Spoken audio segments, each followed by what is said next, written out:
You know, African football has to expand. And there's no greater example of this than the CAF club rankings that were released a couple of months ago. Obviously, you had your normal people there, Ahly, Mamelodi Sundowns 1 and 2. You still had Pirates there. You still have your Stellenbosch's teams that have done well in the Confed, even Amazulu. But what was interesting was all the way down at number 50 was Kaizer Chiefs. And Kaizer Chiefs is there because of that finals run they had from 2021. Now, this is not a critique on Kaizer Chiefs, but a critique on African football, because what this displays is that the points really reside at the top. Ahly, I believe it's 62 points that they've amassed, obviously being one of the more successful teams on the continent. Mamelodi Sundowns as well, showing incredible consistency with what they do. But they needed to make it a 5-year ranking so that you could still justify including some of the teams that are at the bottom.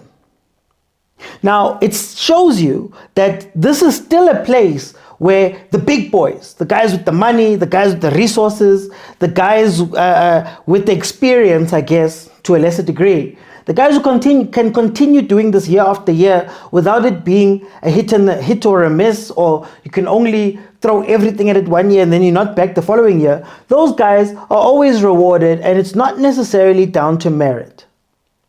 When we speak about Europe, we always speak about Europe from the point of view of them having resources, facilities, all of that stuff, which is true, right? But I believe Europe's superpower, what makes them profitable, what makes them strong, what makes them what they are in world football, is exposure. The UEFA is so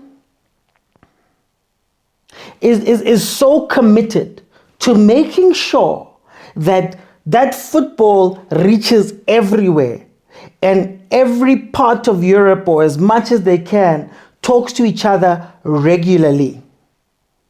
You think about the Nations League. The Nations League is coordinated friendlies made into a cup where Europe plays itself, where your big teams go to your small teams, or your small teams go to the mediums, or your mediums. That creates, number one, points. Obviously on the rankings, Europe playing against each other allows them to distribute the points a little bit closer to each other, which allows them to maybe stay closer to the top without actually having to do all of the things that everybody else does. Can you imagine if Senegal, of course, beat England, I believe? Could you imagine if that was happening on a more regular basis? What would the rankings look like? In any case, that's number one on the points. But then number two, it does another great thing where all of these associations are being tested against each other consistently on top of the Euros. There's now another place where you can have that interaction, maybe sharpen some of the lesser countries. Sharpen some of those guys, have them play Nabo Haaland, maybe increase the belief. But more importantly, number three, what it does is that it takes this thing all across Europe, and it allows small countries, small cities, small whatever to interact with these, to create events, to create possible pockets of money, to create all of these things, because it goes everywhere. Look at the Champions League. There's a team called Kairat from Kazakhstan. Kairat has hosted Real Madrid, for example. They're still going to play other games. I believe they're still going to play more Inter and those teams, right? So now in Kazakhstan, Real Madrid has landed there. And if they finish in the table thing, they can get a chance to go even further, right? You look at Paphos, a team that played Orlando Pirates. That team is going to play about Juventus, about Chelsea. Is going to not only play them, but also accept them in. And for me, what that does, it creates a culture where everybody can play with each other consistently. A lot of our African countries don't see each other outside of the AFCON. A lot of our club teams, unless you are Mamelodi Sundowns, don't get to play at the high levels. Our top 8 in the Champions League is usually the same teams. And like top 6, let me say the top 6 of the top 8 are usually the same teams that are meeting each other for I don't know how many times. But if you could create that feeling that you got from an AFL, the African Football League, For example, the home and away thing, the best teams playing against each other, but expanded across Africa. I think that could be incredible. I think that would be great for some of the countries that have no hope of being in this tournament. Instead of playing in a preliminary and getting knocked out, imagine if some of them made it through. Imagine if some of the guys, I always point to Noadibus, imagine if those teams got through and got to play in an expanded Champions League format where you could all play against each other. What could that do for the teams and their exposure? What could that do for the tournament and making sure that Africans love this thing? It's not just the 3 games that I'm hoping for. Maybe if you expand it and make it a 40 team league. Copy that European that European format. Have the teams travel. I think that would be incredible. And obviously the first thing people are going to say to me is money. I feel like Tate Motsepe proved to us that sometimes you take a little bit of a hit on the costs so that later on you can reap the benefits. They're taking hits by how much the prize monies are. They're taking hits by how they're organizing some of the women's tournaments. They're taking hits by what they're doing with the youth game and all of that stuff and the new innovations they've brought in. It ended up being profitable. CAF ended up being profitable in their latest financial results, after what many would have said would have been too expensive. And I'm not saying that you can pay for flights for everybody, but you have to create that place where your Al-Ahlis are visiting Botswana more often. Your Mamelodi Sundowns are going into Tanzania a little bit more.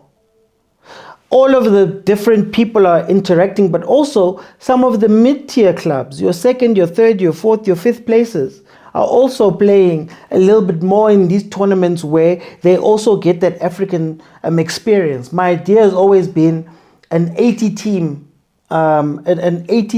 tournament where it's tiered, 2020, 2020.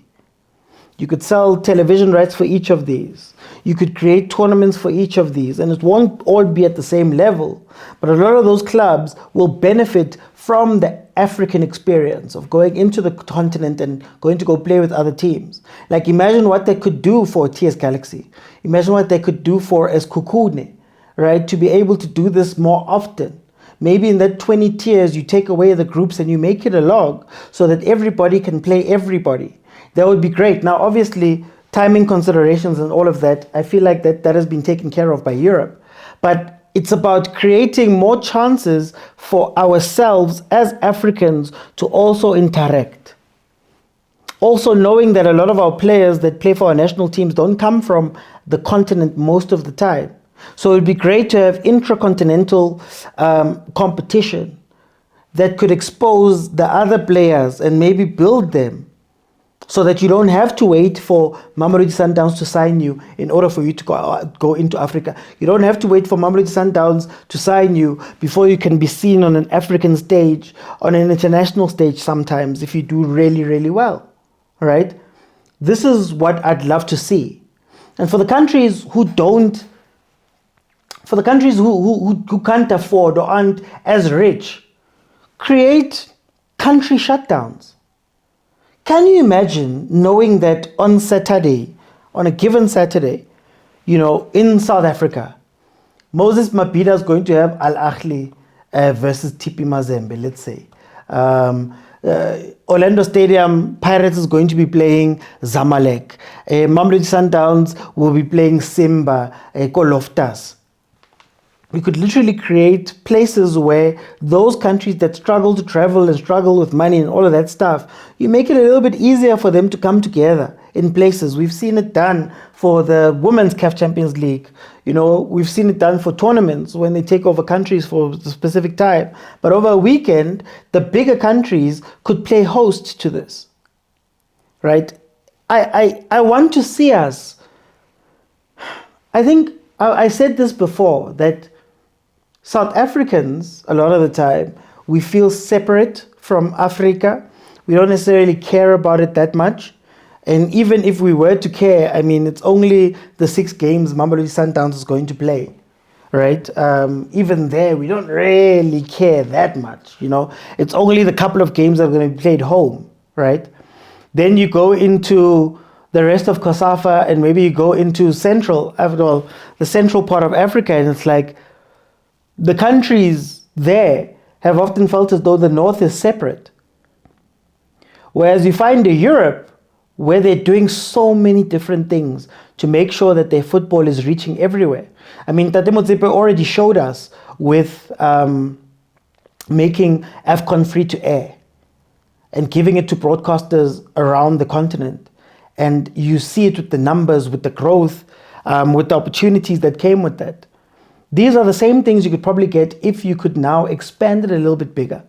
It's going to be a financial hit, I'm not going to lie. But this is the same federation that was able to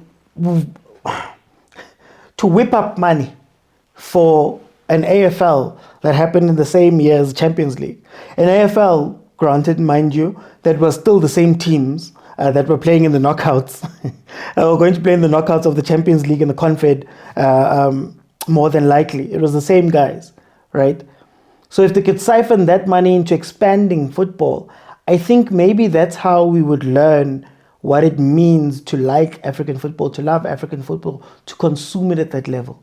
To know that, you know, Sundowns is not only going to play Al Ahly and Wydad, but Kibabo Bojwaneng, go next door, you know, Kibabo Nwadibu, Kibabo Dolphins, that are also getting a chance to play here.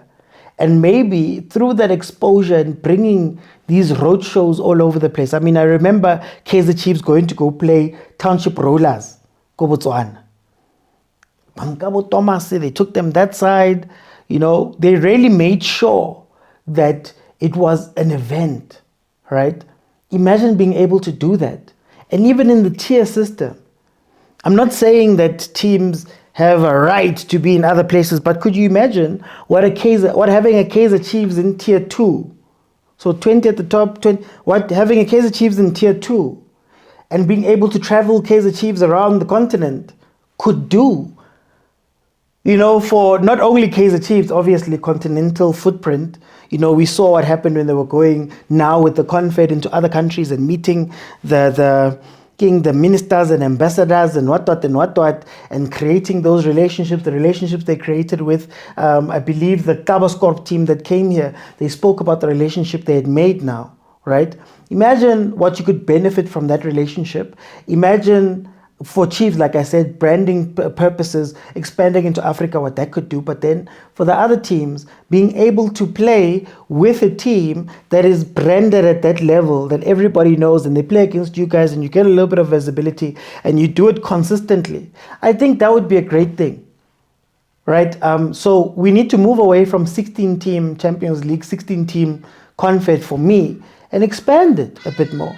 Right, and create more excitement and more opportunities of excitement. That's why UEFA did what they did. UEFA did what they did because they realized that that group stage and what was stifling them, but then also the teams are complaining about, is there a novelty if I've won four games in my group? Why do people come and watch? Wouldn't it be more novel to, number one, be able to keep the suspense as long as possible on the table, but then number two, to be able to give my fans unexpected clashes?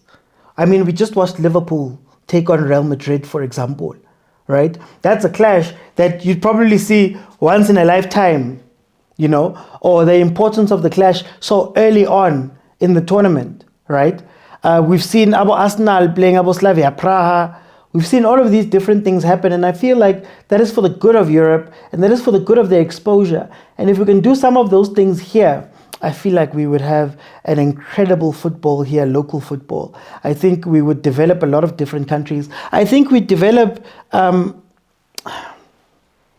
connections with other countries in terms of, as a South African, I don't know what happens in Zambia like that in terms of sport. I don't know what happens in Kenya like that in terms of sport. I only saw it when Benny went there, for example. Now you could interact with them on a weekly basis, and I think that would be a great thing. But tell me what you guys think in the comments. Please don't forget to like, share, comment, and subscribe, and do all of those very nice things. Thank you for staying here until the end. And if you can contribute towards the show, please contribute towards the show. Thank you guys so much. I'll see you guys on the next one. Bye, everyone.